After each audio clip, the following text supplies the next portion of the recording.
Welcome to Confessions of a Terrible Leader, where real leaders share the raw truth about the lessons they learned the hard way so you don't have to.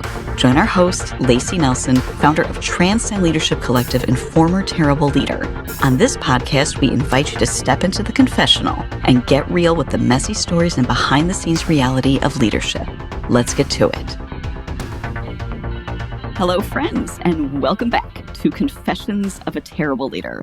I'm your friendly neighborhood podcast producer, Mary Skop, back here today with founder and president of Transcend Leadership Collective, Layci Nelson. Layci, welcome back. Hey, so glad to be here. And again, love this format. This is so fun for me. It's to fun. Flip the tables. Yeah, it is really fun. And we keep it fresh. We don't batch record these. Right. We text each other back and forth and talk about what's a hot issue that we want to address. We like to keep these at the very cutting edge of what's going on in the workplace today. Happening? Exactly right. Yeah. What do we see trending? What's coming up? What do we hear from our clients? Often we'll hear the rumblings of things that we're starting to see patterns and themes in the clients that we serve. And so stay tuned and get it here first. We're usually about, not to brag, but about a year and a half ahead of when stuff we try to be. Starts to come out, like in HBR articles. We've seen what they've seen that led them to write the article, right? But we see it and we want to get it to you fresh. Yes, we do.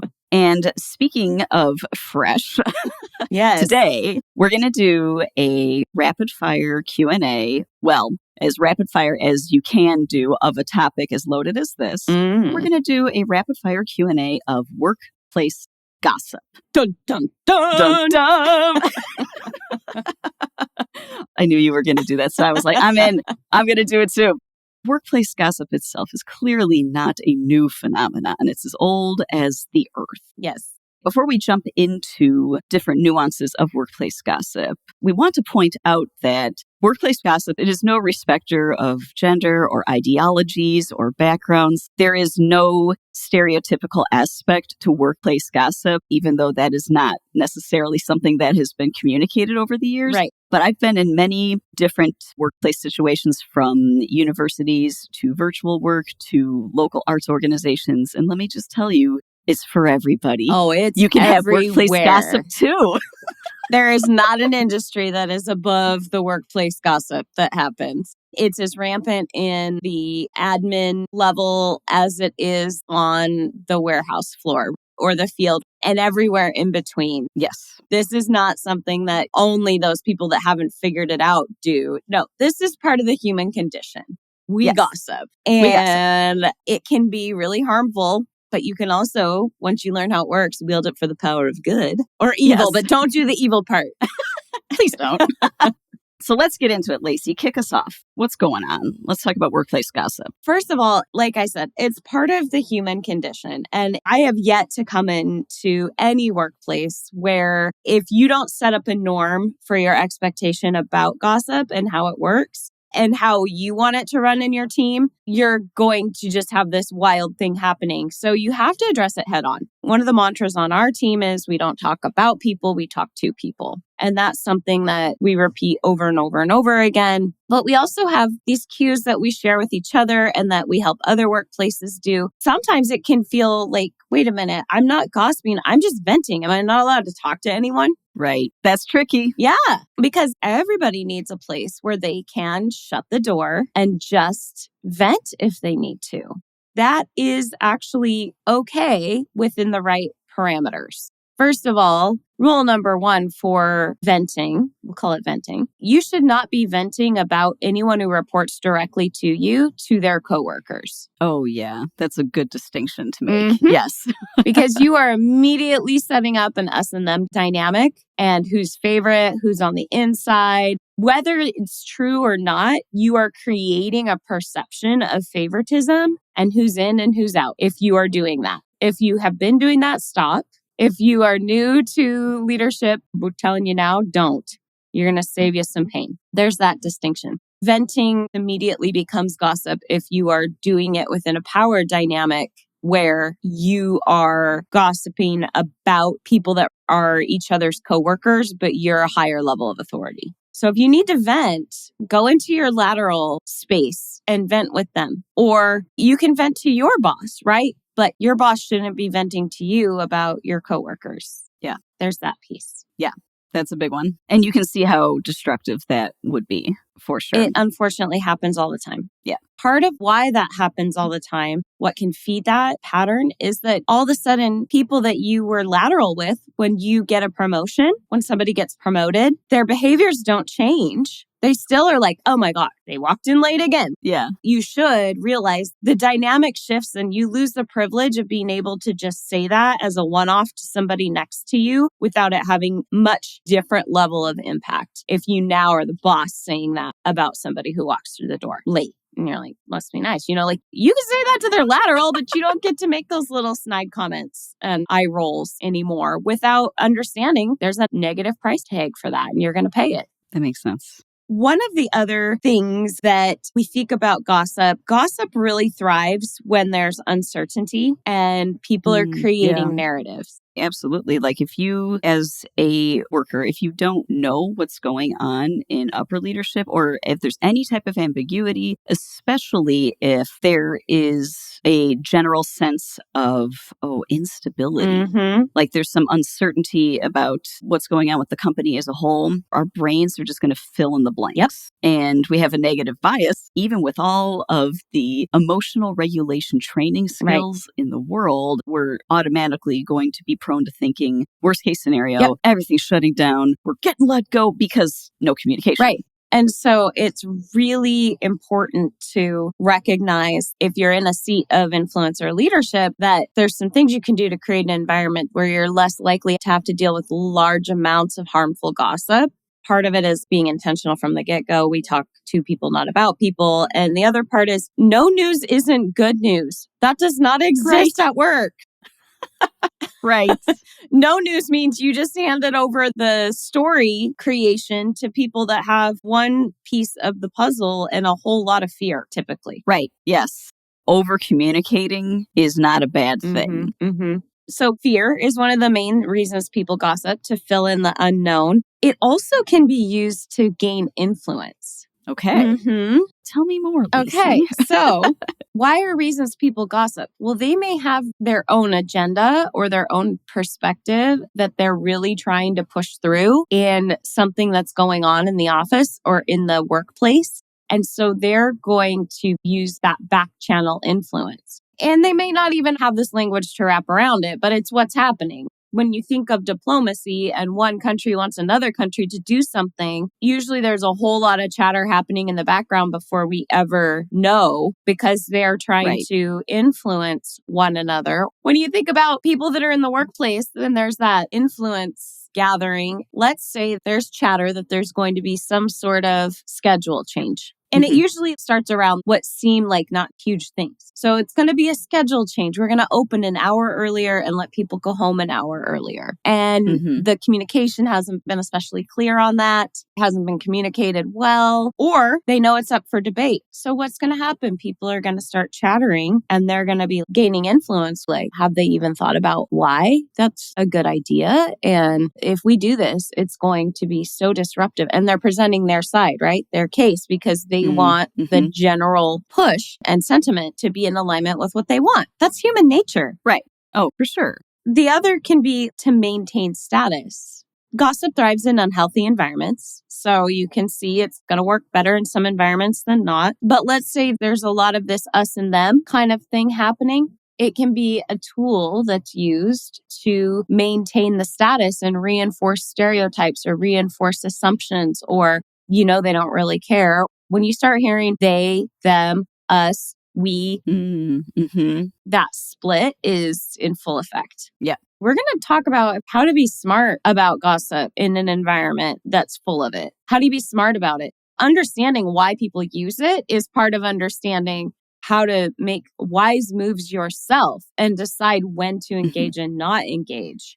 Most people listening to this, if you're at the top, you're going to be the least engaged because people don't gossip to you. That's why we end up blindsided sometimes, or something's been happening for months. We are not the ones that get the scuttlebutt.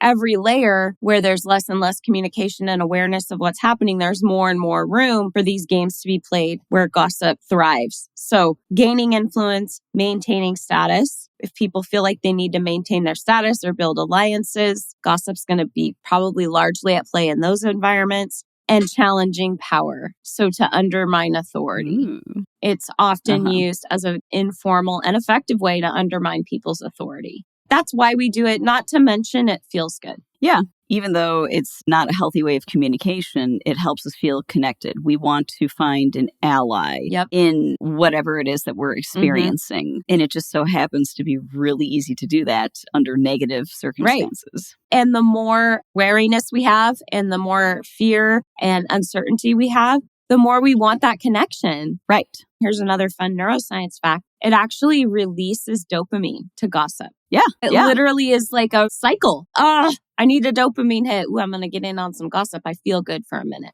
When all of this is happening, when we're unaware, we don't really know the full impact, the full effects, or we just engage in it because it's fun and it feels good. It's harmful and it's used to try to fill a power vacuum or a lack of information or to further drive wedges into the us, them or a self-protective mode. We've all probably worked with that person that goes around talking about everybody and it's so apparent that they're just trying to make themselves feel okay, but they can't see it. Right.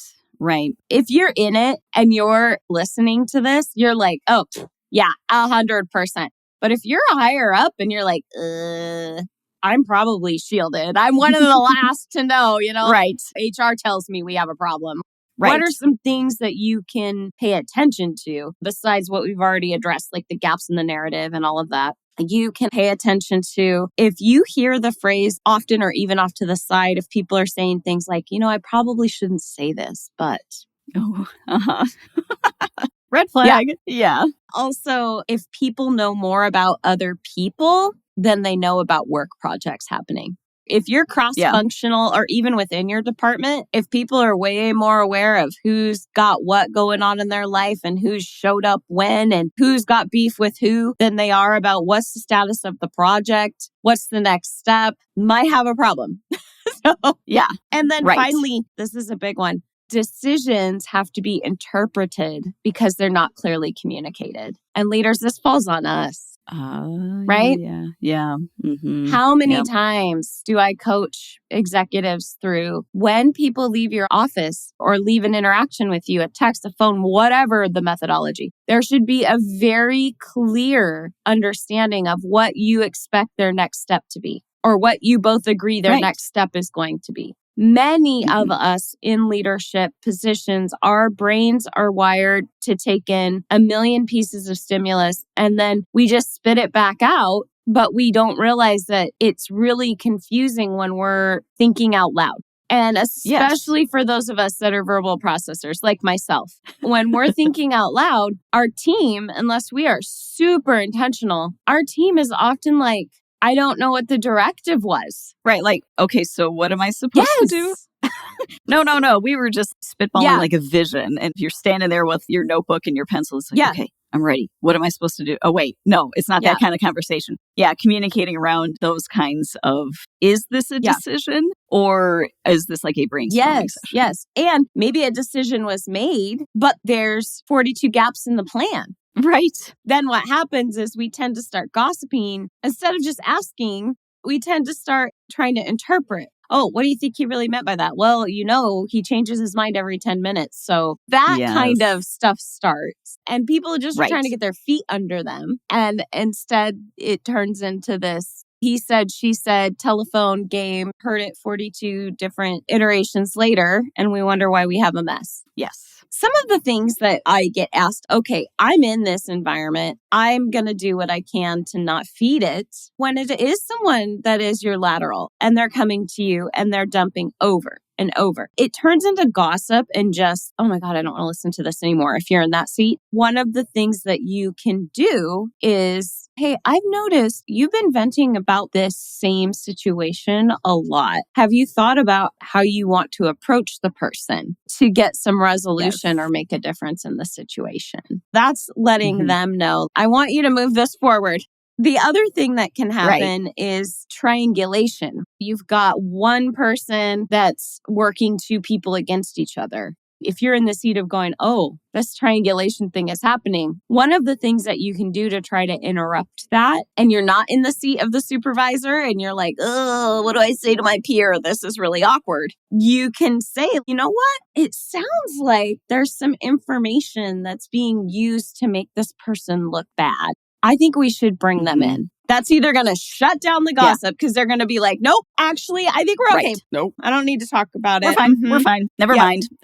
Never mind. It's also a way without judgment for them to know that you're paying attention. Yeah, right. When you're in a gossipy environment and you're like, I just need to survive this, do not engage. You can listen, you can make these comments, but do not add your own. You can learn so much from listening and from paying attention and looking for patterns that come up. You can learn how to smartly navigate, but don't engage. Because the minute you engage and you start adding to the divisive comments, it isn't serving anyone at that point, not even yourself. Yes. It's really tricky in that we were talking about you getting a hit of dopamine from gossip because it's this connection, this release. But another danger of that is that it gives this illusion of something's being done. So you get this chain of feedback in your brain where you're like, oh, I see so-and-so, I'm going to go dump on that other person again because I talked to them before. They must want the update. And we don't think we're dumping on them. Right. We're like,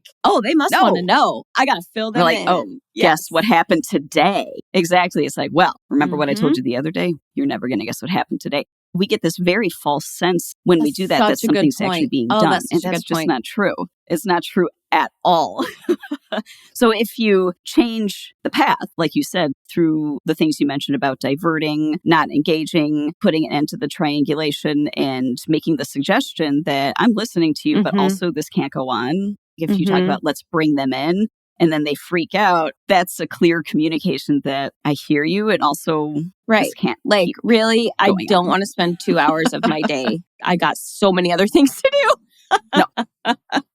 Oh my gosh. There is no time. The other thing that you can say to kind of short circuit it and interrupt that illusion, which is such a beautiful observation, Mary, thank you. Interrupt that illusion that something is being done is using a phrase like, you know, it sounds like you really care about this. You've brought this issue 3 times. Clearly, you're really frustrated. Yeah. Why don't we find a way that we could surface this or bring this up that's not going to cause collateral damage? Yeah, I think that is so helpful because it's a very non-threatening way, acknowledging that you're clearly deeply frustrated and affected by this. So let's see if something actually can be done about this. It could diffuse so much if handled in that way. I had a colleague that used to want to talk about what was happening and frustrations in the office setting or frustrations what was happening out in the field. And I'm not kidding you. It was like an hour minimum. And oh man, that's rough. Yeah. And I had to figure out how do I diplomatically say, I don't want to listen to your gossip anymore. Yeah.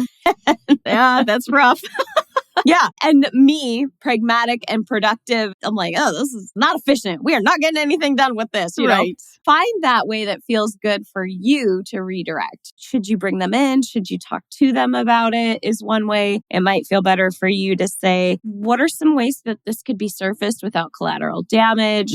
I've heard you talk about the same thing like 3 times in a non-judgmental way, saying that to them, but letting them know. Yeah. I would like to be done talking about this issue. Right? Yeah. Speaking of workplace gossip, I just wanted to point out that we do have an upcoming webinar. We do. It's on the 19th. Yes. We have a whole series on transcending the zombie apocalypse. We talked about the conflict zombie already. We're going to be taking on the gossip zombie on the 19th. I'm sure Mary's going to drop all the links in the show notes. Yes. Absolutely. And then we also, at least through the summer, we're going to be continuing this series once a month on these common, it's just a quick little bite of actionable things you can do. These common workplace zombies that if they bite a hold of your team can infect the whole team. That's right. Yes. So how do we set ourselves up to be ready to face the zombie apocalypse and not get infected? Yes. And in high pressure and uncertain times, the zombies are even more infectious and more rampant. And we're definitely living in unprecedented times. Yeah. It's been many years of unprecedented Many times. years of unprecedented times. Yes, but we are here to help with that. Yes. And Yes. so really inoculating your whole team against these zombie viruses and recognizing what do we do? What do we do when we know it's part of the culture and we want to change that? Yeah. Gossip's the next one. And then stay tuned. I'm not sure. What might be coming up next is the comfort zone zombie. Oh. Yeah. I think that might be the one for July. Okay. That's a sticky one. Yes. Yeah. These are guided by what our listeners and webinar engagement people, those that are showing up, they get to dictate what we teach next. Right. And we're not reposting.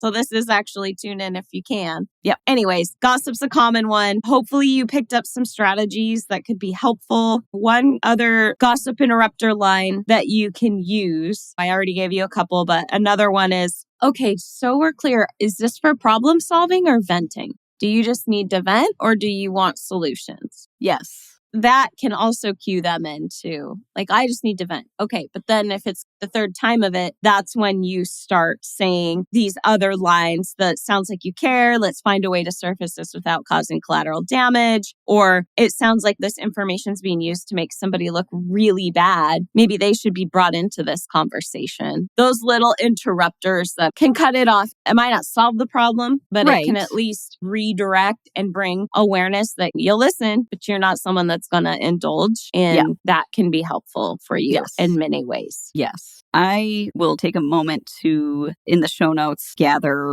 the talking points. And Layci, I'll collaborate with you. Yes. And see how we want to present those talking points, because it's a situation that's fraught with a lot of nerves. Yeah. It can be very hard to remember even in the moment, like, oh, shoot, what was I supposed to say? Especially, difficult relationship. Sometimes it's just nice to have little reminder cues, that kind of support. Yeah. We'll get all of that organized in the show notes in some format. Yep. This is no small topic. I just feel like I just barely scratched the surface still. I know. It's so incredibly complex. There's a million different things that can go into that. But for today, we will wrap up. We may revisit workplace gossip later. It's something that everyone has to deal with at some point.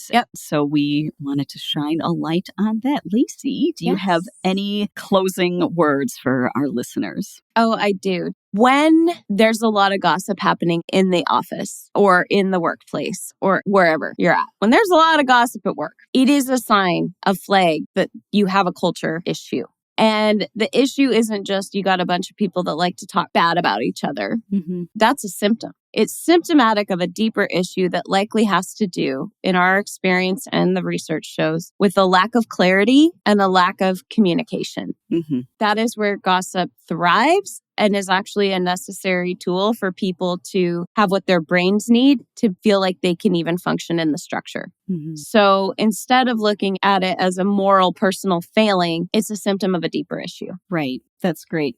It's not necessarily a thing where punitive measures have to be taken. Right. It's deeply symptomatic. Yes. Absolutely. Wow, that is a lot. Well, friends, we're going to leave you with that. We'll be coming back with fresh Q&As every month on very current topics. But until next time, go manage like a leader. Thanks for listening to Confessions of a Terrible Leader. If you're feeling brave and have your own terrible leader story that you'd like to share, head over to transcendleadershipcollective.com/podcast to fill out a guest application. We'd love to hear from you. Confessions of a Terrible Leader is hosted by Layci Nelson and produced and edited by Fixation Point Productions. Music is by Leif Olson and Mary Skop from the band The Number of Months. Confessions of a Terrible Leader is a free leadership resource offered by Transcend Leadership Collective. If you are ready to refuse the limits of average leadership and join the leadership revolution, visit transcendleadershipcollective.com to check out our offerings for engaging workshops, strategic planning, and more. Thank you so much for listening. Don't forget to like, subscribe, and leave us a review. And until next time, go manage like a leader.